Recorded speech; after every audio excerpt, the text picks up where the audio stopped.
Айтпақшы, Дубайға кетіп бара жатырсың. Айтпа, ешкімге сториста. 20 мың теңге қайда? 20 мың теңге отыр, Дубайға бұл жол алып кетпесін бәне. Бірақ енді Дубай ең күштісі, ең қызығы, қатты есімде қалып кеткен шетелден. Қанша рет шықтық қой? Сол Дубай қатты есімде қалып кеткен. Сен негізі ең бірінші шыққан мемлекетіңде Дубай еді ғой? ОАЭ деп ше? Енді былай Қырғызстан Өзбекстанға шыққан, бірақ ең бірінші. Шашың не жасатайын деп жатсың, қысқартайын деп жатсың ба деп. Енді менің шашым негізі өзінің качествосы жаман емес, но сонда да кератин жасатқым келіп жатыр. Себебі біз білесіздер, көп укладка жасаймыз, шашымызға неше түрлі нәрсе істейміз ғой. Сол үшін де кішкене мына шашқа не керек, өзі түп-түзу болып тұратын. Әйтпесе мен постоянно укладка жасап жүрмін, утюжоктайсың. И шашты құртып алмас үшін осы кератин жасатуға келдім. Қазір мына доу түрі осындай. Саламатсыз ба? 10 мың теңге сізге или 20 мың теңге басқа адамға? 20 мың теңге басқа адамға. Жарайды, келесі адамға 20 мың теңге беретін боламыз. Саламатсыз ба? 20 мың теңге сізге или 20 мың теңге маған. 20 мың теңге маған. Баршаңызға қайырлы таң, күн. В общем, мен бүгін наконец-то маникюр-педикюрға жазылдым. Аты қанша күн болды. Маникюрім өсіп кетті, бірақ сынған жоқ. Сонда жасап алуға жатырмын. Погода күшті болып тұр ғой, салқындау болып. Бірақ уже ысытын сияқты қайттан. Күн шығып тұр, бірақ жаңбыр жауып тұр. Бұл қалай болды? Соқыр жаңбыр дей ма? Бүгін тағы да бір-екі шаруа бар. В общем, кеше неден 14-14 смс келді. Дополнительный документтер әкеңіз деп, соны тапсыруға барамын бұйырса. Алдына декретіне тапсырып едім ғой.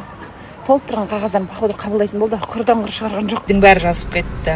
Өз қалпыңа өзіңе ұнасаң, күйеуіңе мүмкін ұнамайтын шығарсың, айта алмай жүрген шығар саған аз деп дейді. Дейді. Аз дей ма саған?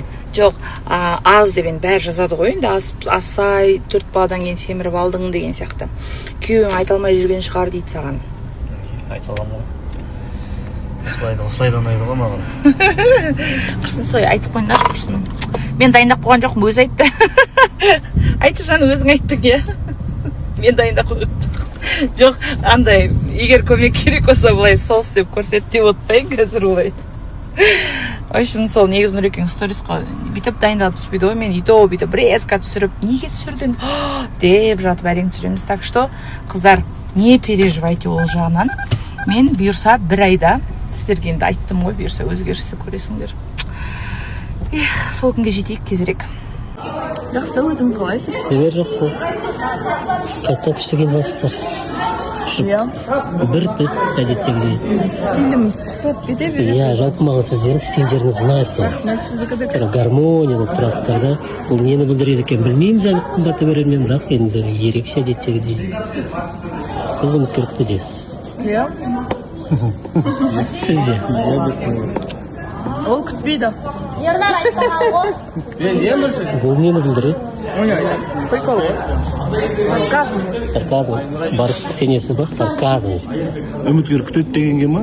Сен бұлар сендірді ғой бұлар. Бұлар сендіріп қойған. Сенбесең де сендіріп қойған ғой. Сөйтіп қабылдап қойдым мен. Қабылдап қойдым. Барыстың позициясы ең дұрыс. Ассалаумағалейкум құрметті достар. Бүгін бізде кезекті сұрақ-жауап айдарында Абылай саған сұрақ. Болашақта үйленгенде тортты әйеліңе бересің бе, немесе ата-анаңа бересің бе? Бірінші анама берем, сосын әйеліме берем. Бірінші анама берем, потом әйеліме берем. Түсіндік. Кеттік. Жансая жасайық. Сұрақ. Болашақта тортты күйеуіңе бересің бе, немесе ата-анаңа бересің бе? Күйеуіңе бересің, иә? Не үшін? Өйткені мен кеткеннен кейін, тұрмысқа шыққаннан кейін мен отбасы менің күйеуім болады. Мен біздің ортақ болады. Тамаша. Аяу, саған сұрақ. Болашақта тортты кімге бересің? Күйеуіңе бересің бе, ата-анаңа бересің бе? Күйеуіне да? Бір түрі сұрақ қой. Күйеуіне бересің бе? Күйеуіңе бересің бе? Енді саған сұрақ. Болашақта үйленген кезде тортты тойда ата-анаңа бересің бе, немесе аяулы жарыңа бересің? Жарыма берем. Грин флаг жігіт екен, мынау ғана рэп бақ болып тұр. Қалай рэп бақтың мен?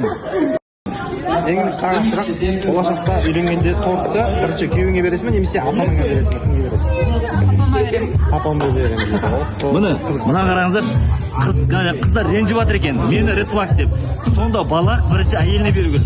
Ертең өздері ана болған кезде балалары оған бермей, келіншегіне беріп жатса, бұларға да обидно ғой негізі. Енді папама берем деді. Еңлік папама беремін. Жоқ, ата-ана дейсің, иә? Ата-ана емес, ата-анасына өзінің күйеуі береді ғой. Әркімнің өзінің күйеуі бар ғой.